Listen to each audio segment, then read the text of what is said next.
All right. What do you say? Hey to everybody? Everybody, you've heard me talk about him a bunch. This is my little guy, Rose. And you have the honor of being in the congregation as it's his third birthday today. Whose birthday is it? That's right. It's yours. I get cookie. I get cookie. Do you? I feel like you're guilting me up here to say yes. Yes. I can't say no in front of hundreds of people. Okay. Yeah. Hey, buddy, we're going to all sing you happy birthday, okay? All right, you ready? Hey, you got a future in this, kid. All right. All right, you ready? 1, 2, 3. Happy birthday to you. Happy birthday to you. Happy birthday, dear Rhodey. Happy birthday to you. All right, buddy. Can you say thank you? Thank you. Hey, let me ask you a question. You ready? All right. If all the little boys in the whole wide world were little fishies, I would swim the whole ocean to find one little fishy. What fishy is that? Rhodey fishy. Rhodey fishy, that's right, buddy. All right, hey, go see mama. Can you say bye to all the people? Bye, people.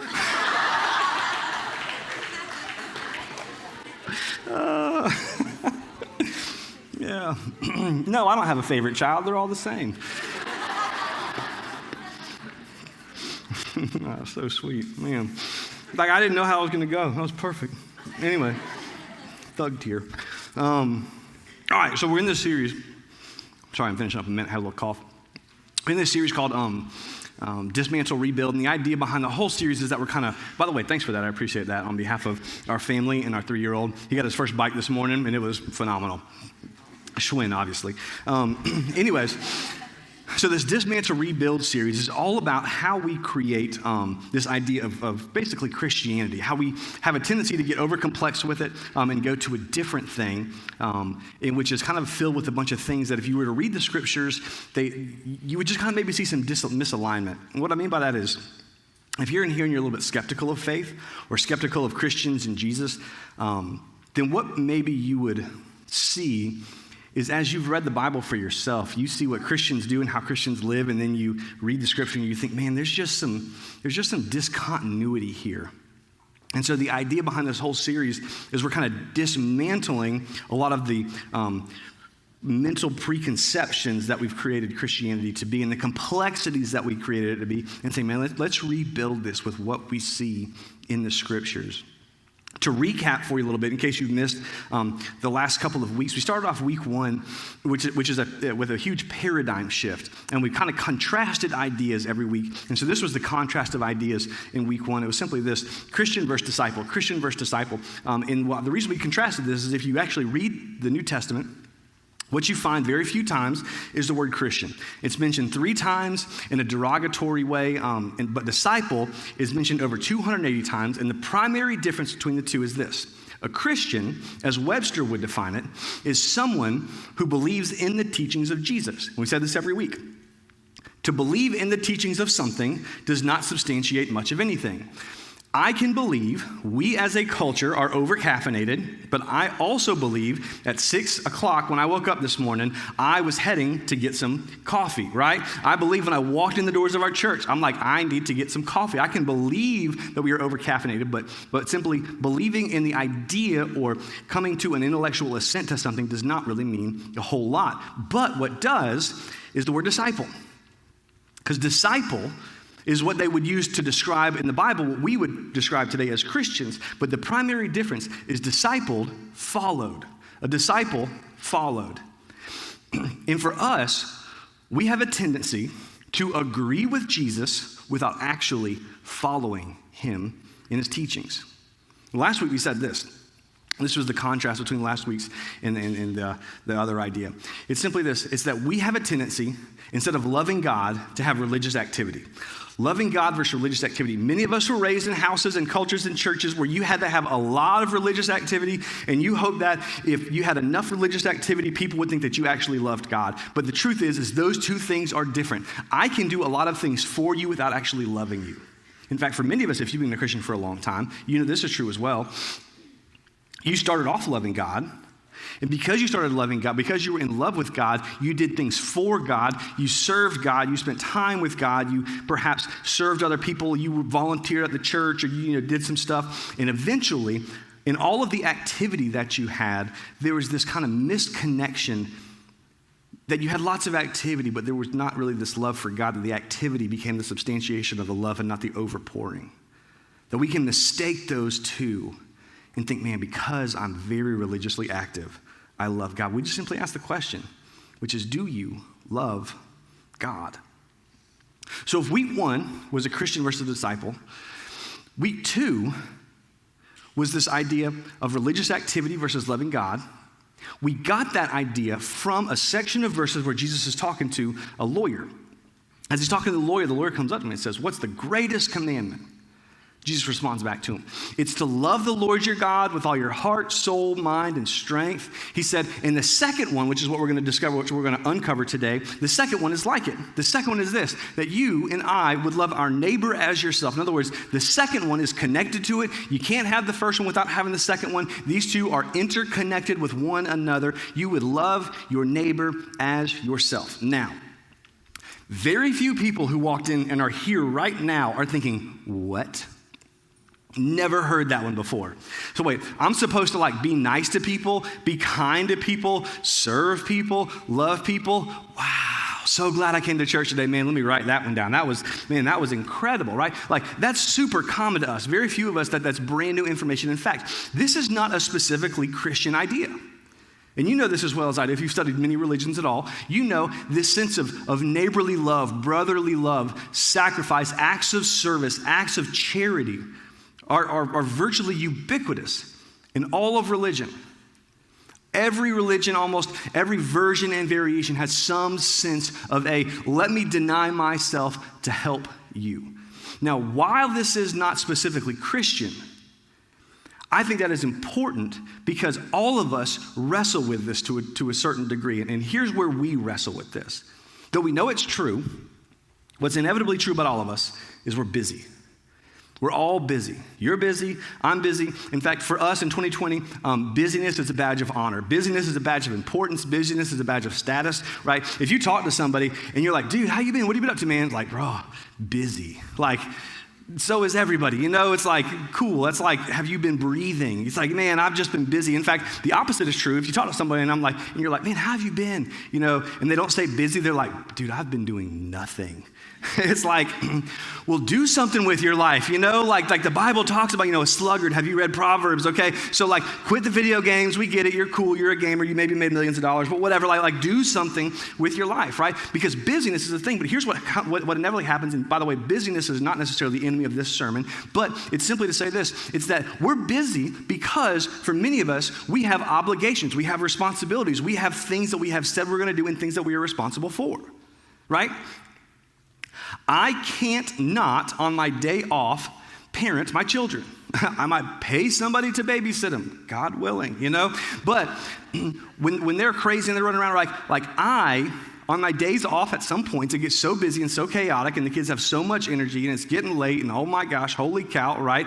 I'm longing for okay, when can I go back to work, right? These people are just, they're fantastic. They're wonderful little humans, but good grief.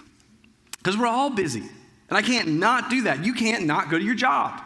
You can't not parent your children. You can't not, you could not go to class, but go, because you should, because you paid for it. Or at least study because you didn't go to it so you can get a good grade in it. Don't do what I did a couple times in college, which is I'm just never going to go. And I assume that they're going to drop me from the class. They don't, okay? Heads up. It becomes a big problem later on. Anyways, you have responsibilities. You have obligations, no matter almost where you are in life.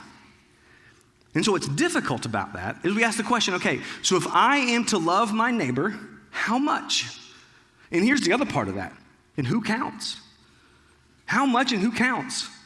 Because, I mean, I work at a job, and there's some people that report to me. And so I'm kind of like helping them to get better at maybe their job, and it helps the organization. It kind of makes me look good. But is that loving my neighbor? Is that serving? I have some kids, or I have a kid or a couple kids or no kids, but I have, for this, I have kids, and I mean, they're super needy.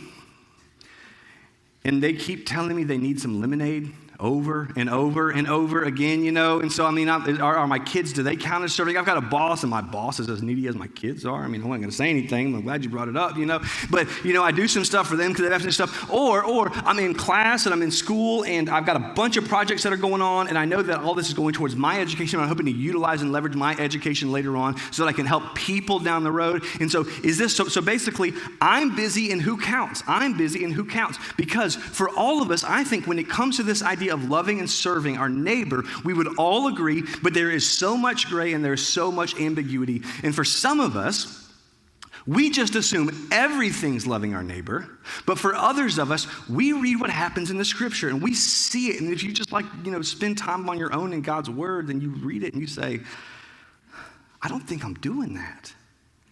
I think I'm missing something. And again, here's how we ask the question. This is the 2020 version. Who is my neighbor, and how much should I do? Who is my neighbor, and how much should I do in light of, not that I don't want to help, but in light of my current obligations and responsibility, who is my neighbor, and how much should I help? I think at the core of this idea, this simple question, this simple idea of love your neighbor as yourself gets so complex. Because everybody's life is different. And who counts, and how much should I? Well, the good news is Jesus, in a different set of events, was talking to another lawyer. And this lawyer comes up to him and asks him a question about how to inherit eternal life. And so Jesus, instead of answering this question, actually poses the question back to him. If you got your Bible, you can look at it in Luke chapter 10, verse 25. It says, "And behold, a lawyer stood up to put him, Jesus, to the test," which we would all again say classic lawyer. He says, "Teacher, what should I do to inherit eternal life?" He, being Jesus, said to him, "What is written in the law? How do you read it?" I love this. By the way, we all project what Jesus' tone is. It's kind of like reading an email, or a text. You project what you think that they mean by it. And so for some of us, you read that and you're like, he's like, what do you think? You tell me how you read it. And it's like this kind of therapy path to self-discovery by good open-ended questions. It's like, I don't know. I want you to discover the answer, but I don't want to tell it to you. I want you to discover it for me. I'm just like, dude's super sarcastic, right? He's like, that's like asking a mechanic, hey, how do you change the oil? Like, dude, you're a mechanic. Just, you know how to change the oil. What do you think that it says? And he, the lawyer, answered Jesus, "You shall love the Lord your God with all your heart, with all your soul, with all your strength, and with all your mind, and your neighbor as yourself." And he, being Jesus, said to him, being the lawyer, "You have answered correctly. Do this, and you will live." You've answered it correctly, so do it, and you'll live. Now, if you're familiar with how Jesus usually interacts in this is not typical Jesus. Typical Jesus would throw some type of an idea, some type of a thing of conviction, some type of this kind of like simple or this thought or this complex. He would kind of throw a new spin on an old idea. And so he says to him, okay, yeah, you nailed it. Now do it. Now do it. In other words, you got it right. You have the information, but the information alone doesn't really mean that much. So here's what I want you to do. I want you to do it. Now, here's what's kind of between the lines of what Jesus is trying to accomplish, and we'll see this throughout the rest of the story. What Jesus was doing and saying, because of the lawyer's response to next, which is he tried to justify himself, Jesus' point and the message of Jesus was this: not do it and earn your way to eternal life. Here's what Jesus wanted the lawyer to be aware of. You can't because you haven't. You can't because you haven't. You can't earn your way into God's good graces because God is perfect. God is holy. God is pure. And God, being God, has a set of laws, has a set of ideas, has a set of principles, and we have come into a violation of those. Similar to us, whether they're stated or not, right? Like, if we're best friends and you punch me in the face for no reason, like, we're going to have a problem, right? Like, I'm saved. I'm like, if you're saved too, I'm like, hey, iron sharpen iron. We're about to throw down, right? Like there's going to be a relational rift. And so the idea is, see, God has been faithful to us, but we have been unfaithful to God. And because of our unfaithfulness, there has to be something, or there ought to be something to make us right with God. But we can't do that because we have been the unfaithful ones. We can't make it up enough because the gap is too wide. And so what Jesus was trying to bring the lawyer to the awareness of, and this is going to be very important at the end, what Jesus is trying to bring the lawyer to the awareness of was this: you can't be good enough. But that's the entire reason I send my son. Because of your violation of the law, there was a payment that needed to be made that you could not make, but don't worry, I made that payment. But it's not until you realize that you need payment that you will in fact receive it. Because the lawyer just thought he was good enough. So the lawyer then, as he interacts with Jesus' primary idea begins to shift and say, I need you to realize that you are in fact broken and in need of saving. But the lawyer isn't really sure about this. Classic. But he, desiring to justify himself, said to Jesus, and who is my neighbor? So he's trying to justify himself, and he says, and so who was my neighbor? Now, this was not an original question that he just off the spur of the moment. This was an ongoing debate in their kind of Jewish religion culture. It was, who is my neighbor? Who is my neighbor? Who is my neighbor? Who is my neighbor? And this is why this was so important, because they wanted to be obedient to what God had called them to do. And here was the reason why that question for them was so significant. Because if I can define, that's the question we ask: who is my neighbor and how much should I do in light of my current obligations and responsibilities? But the reason I'm trying to define that is because of this. If I can define my neighbor, then I can put parameters around who, when, and how much is required of me. If I can define you're my neighbor and you're not my neighbor, okay, you're my direct report, or you're the person I direct report to, and because you kind of are in charge of my paycheck, like you're not technically considered acts of charity, neighborly, but you as my peers, like you're 50-50, because like if you add value to me, then that isn't, but if I add value to you because you're needy, then maybe that is. Or you're like under me, like if you're super annoying, then like, okay, yeah, that's probably acts of charity, right? But if like I like you, then it's like, it's just like hanging out with your friend anyways. And like, okay, for sure, maybe like the single mom who like I'm trying to help out and trying to do some stuff with and trying to come alongside of, and for sure the person that's homeless on the side of the road, but like who and where, because it's simple. If I can define my neighbor, it puts clear parameters around what is required of me. And here is what was fascinating. Jesus could not have cared less about the parameters that we desire to put around, to say how much and who, how much and who, how much and who. And he does this by way of a story. This was the story. He says, a man was going down from Jerusalem to Jericho, and he fell among robbers. He fell among the robbers who stripped him, beat him, and departed, leaving him half dead. Now, by chance, a priest was going down that road, and when he saw him, he passed by on the other side. Now, they would have been familiar with this road because they knew how this road was, and it was kind of a windy road, and the road had a huge elevation change, so there's a lot of places where people could hide out, and they could hop in, and they could jump somebody, they could take all their stuff, and it was a notoriously dangerous road. It was a notoriously dangerous street. And so he says, man, so there was this guy, he was walking, got jumped, got beat up, stole all of his stuff, left him half dead, and then the priest walks by. Now, priest in their day was kind of the equivalent, if you're in the Protestant church, of a pastor walking by. He says, so the priest walked by. So now a priest was going down that road, and when he saw him, he passed by on the other side. So likewise, a Levite, which was kind of their mixture of worship leader and facilities manager, so likewise, a Levite, when he came to the place, saw him, and he passed by on the other side. He says, so first, You got this pastor who walks by and he sees him.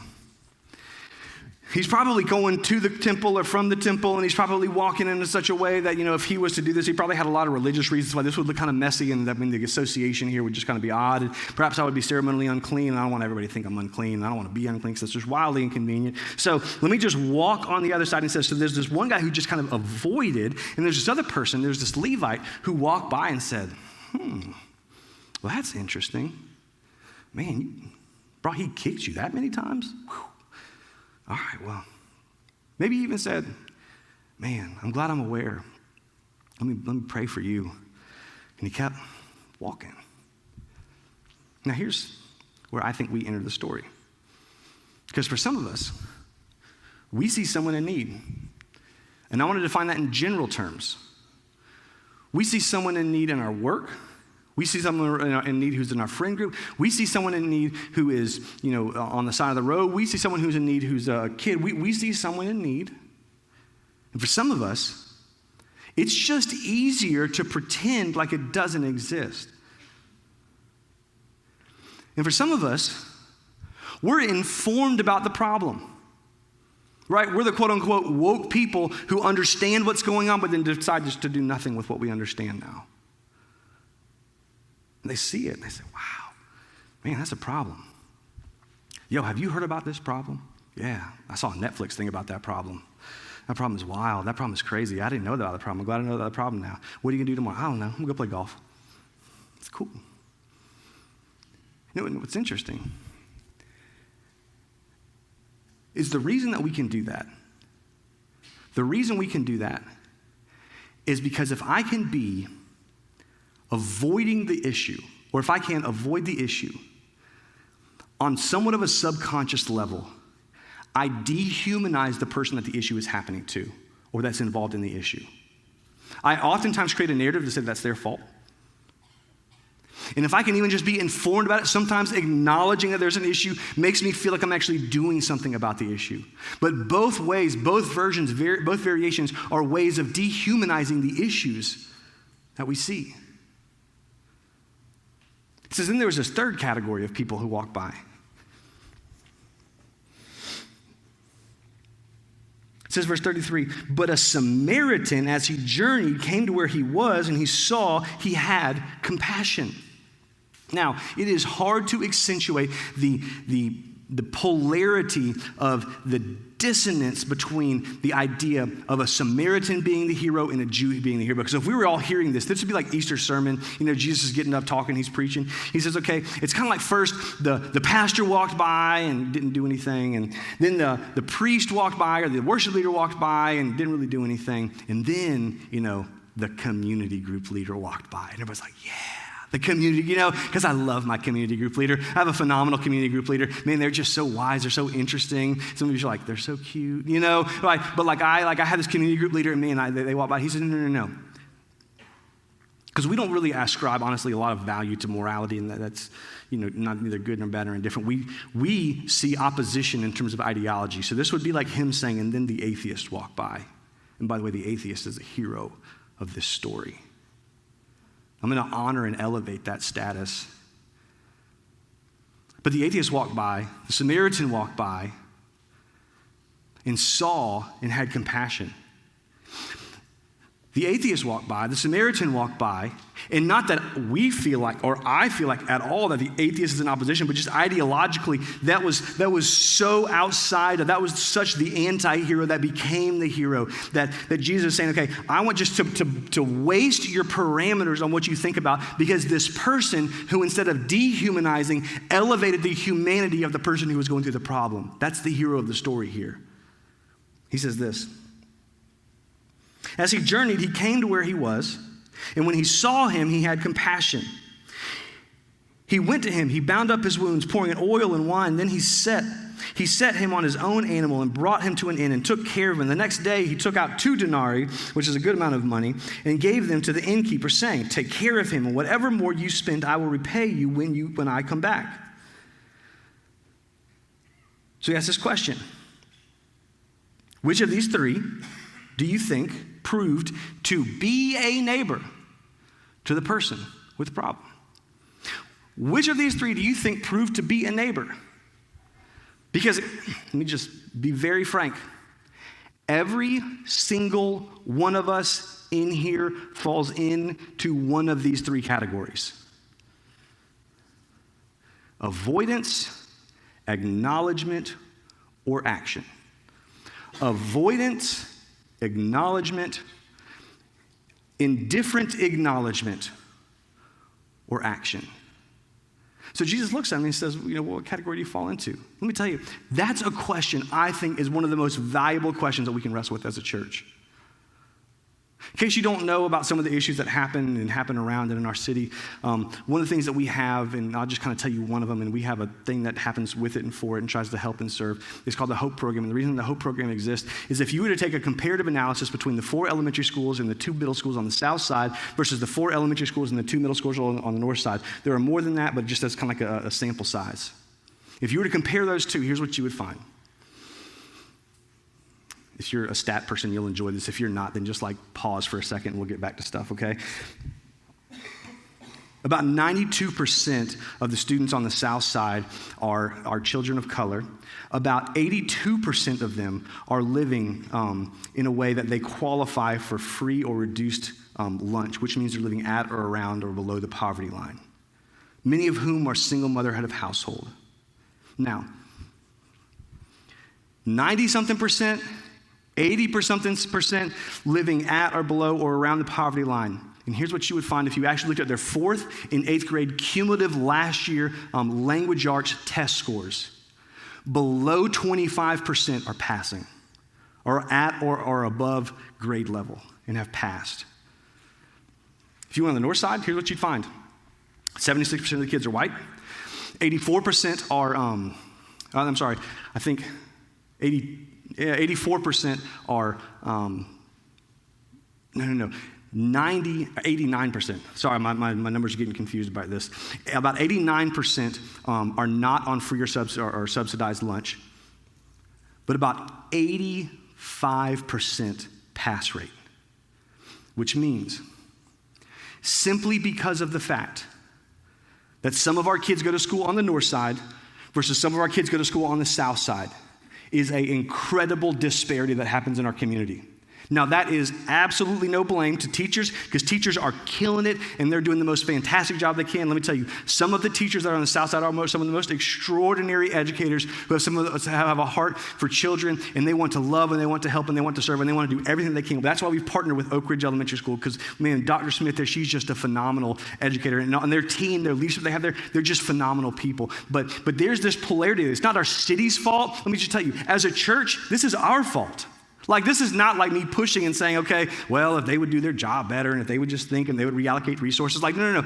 We have to wake up to the realization that this is a problem in our city, and either we can be indifferent about it or just ignore it. We can ignore it, or we can say, okay, we acknowledge it but then not do anything about it, or we can say, you know what, as a church, as people, as individuals, we are going to be active in it. This was part of the design behind launching the HOPE program. That's not it. There are tons of ways that we as a church serve. Project Tallahassee, next Saturday, we have this Project Tallahassee. We have it a couple times a semester, and the purpose of Project Tallahassee is simple. It's that we don't, in all kinds of ways, want to create competitions with nonprofits in our area who are absolutely knocking it out of the park. We want to fuel them. So we do a food kind of pantry here, and then we go and we just partner with nonprofits and say, how can we help? How can we serve? How can we help? How can we serve? Oftentimes, how can we help and how can we serve you as an organization? We'll clean, you to clean, that doesn't matter, whatever. We just have a heart to serve and to help and to love. Because here was how Jesus answered the question. When I want to put parameters around who is my neighbor, Jesus' answer was simple. Are you a neighbor? Are you a neighbor? Which one of these was a neighbor? So he said, go and do likewise. Here's why this is important. Because who I am, serving is not just something we should do, but it's something we should be.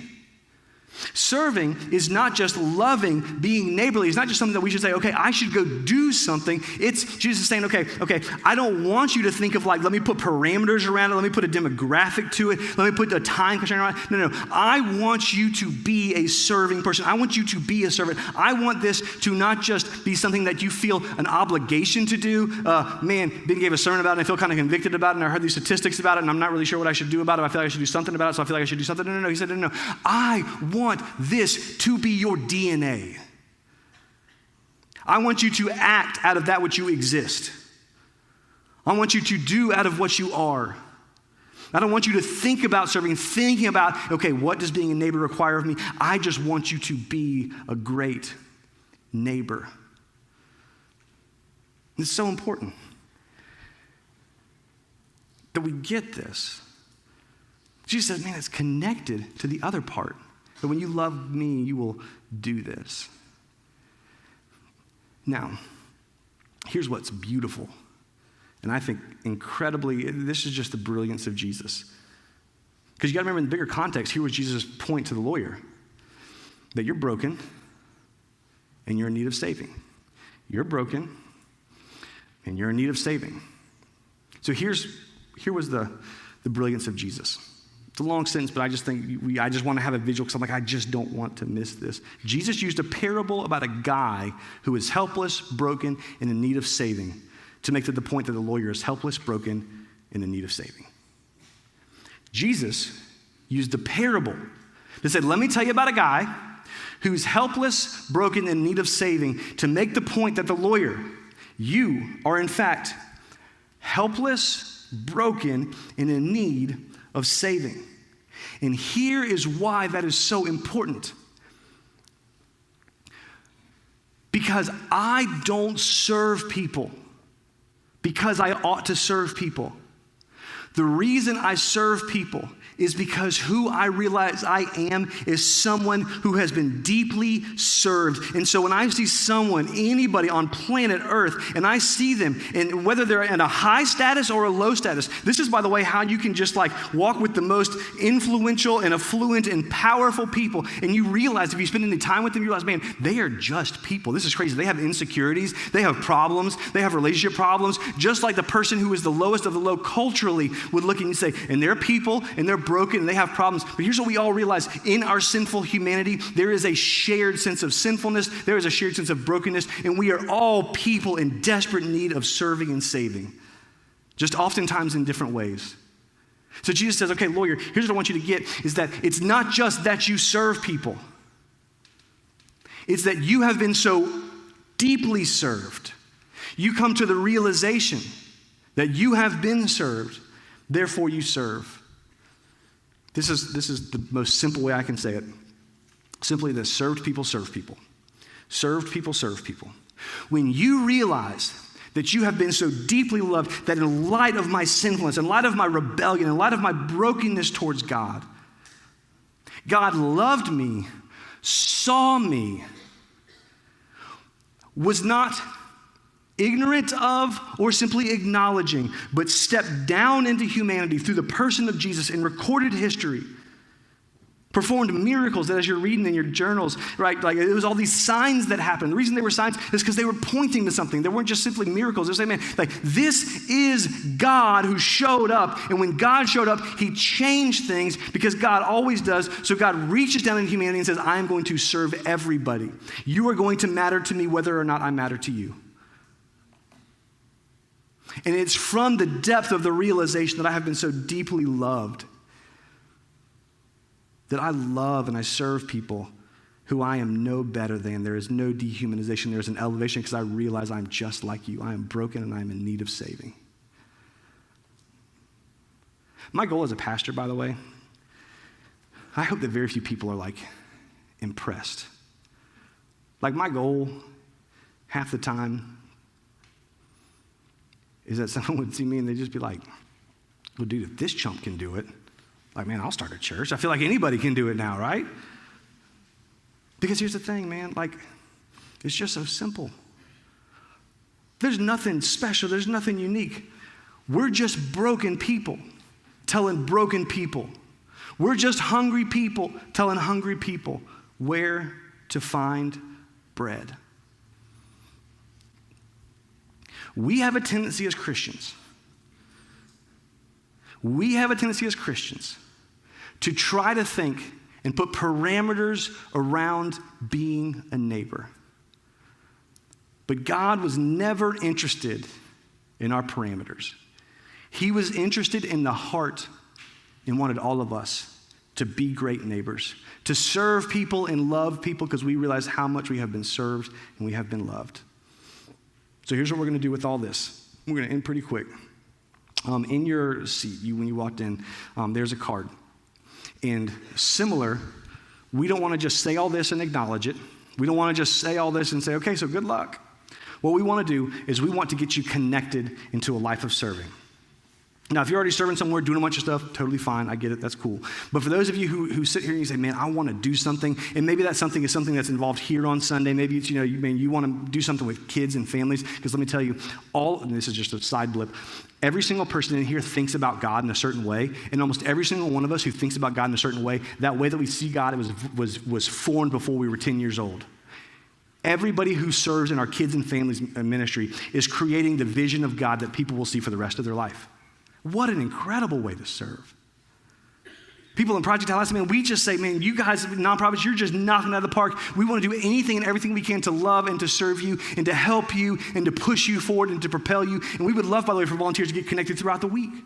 The Hope Program, one-on-one mentorship, Monday night, Wednesday night, Monday night, elementary school kids, near and dear to my heart because my kids are almost that age. And let me tell you, I see these little kids, I see these little jokers, and I see them like I see a little roadie, and I'm thinking, oh, good grief, like here are these kids. They are not systemic. They are not a problem. They are incredible. They are image bearers of God, and they, because of a bunch of different things, no fault of their own, and oftentimes with mom who is at home doing the best that she possibly can, and she's, maybe working a minimum wage job, and to work a minimum wage job and provide for your family in our day and in our age, you have to work 2.6 minimum wage jobs at the same time to have a livable wage. And she is doing the best that she possibly can. And we just want to say, hey, we love that. We acknowledge that. You are incredible. You are so much more important and influential than we are. We just want to know, how can we help? How can we serve? How can we help to serve your kids? We just love to help to see them become all that God has created them to be. And that's it. We're just a little part in their story. Especially if you're a guy. We need more male mentors because many of our kids do not have adequate male role models. That's just the God's honest truth. We can either acknowledge it and try to move into that. And that's not to say that there's none. Of course there are. But everything that we can do just makes this exponential difference. So I keep talking too long, so we don't have time to sing another song, so we were supposed to. So here's what I want you to do.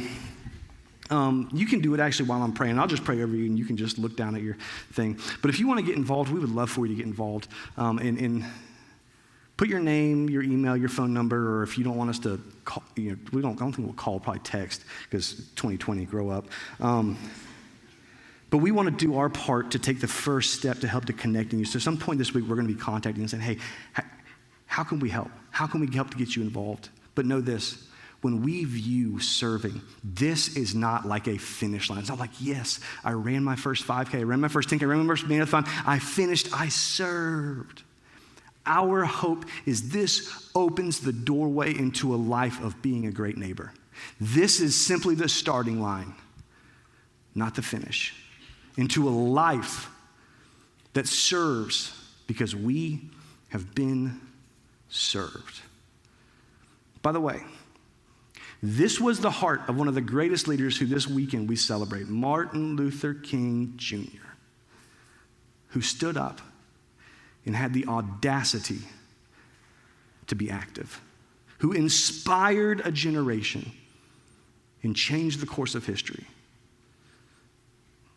We just see that. We see the Reverend Dr. Martin Luther King Jr. And I doubt any of us will ever be that or come close to touching that. But we want to take part in being active in the story of the redemption of God, of being great neighbors. So if that's you and you want to do that, fill it out. When you get done filling it out, you can just leave it on your seat. Our ushers are going to come by after the service. They're going to pick it up. We just want to do everything we can to help to connect you. So let me pray as you fill that out. Jesus, thank you so much for this group of people. I pray that you would not make us into a church, or you'd help us to not be a church that simply serves because we ought to, simply serves because we are inspired to, but we serve out of the deepness of the realization that you have served us. We were so lost. We were so broken. We didn't even realize our brokenness. But God, you sent your son down into humanity to die for us, brutal death on the cross, to pay the payment that we could not pay. And from that payment, from that gap, we are in deep admiration. We are in deep, just convinced that we have been forgiven and loved and served. And it's from the depth that we acknowledge and see and experience that on a daily basis. That God, first, we love you back, and second, we want to do that for the entire world, not because we're better, but because we're just trying to emulate the God. We're trying to see the God. We're trying to be the God. We're trying to be your hands and feet. We just want to be like you, our Father, who now your Spirit lives inside of us. And so I pray that you would help every single one of us not to act neighborly, but to be great neighbors. To serve because we realize how deeply and how majestically we have been served. I pray that you would make a difference. We would be a light in our community, in our city, in our world. I pray that you make us as a church, and I pray that you give us just gigantic organizational problems that we say, good grief, there's too many people that want to serve. How do we do this? And you would raise up leaders to do that. And we ask this in Jesus' name. Amen.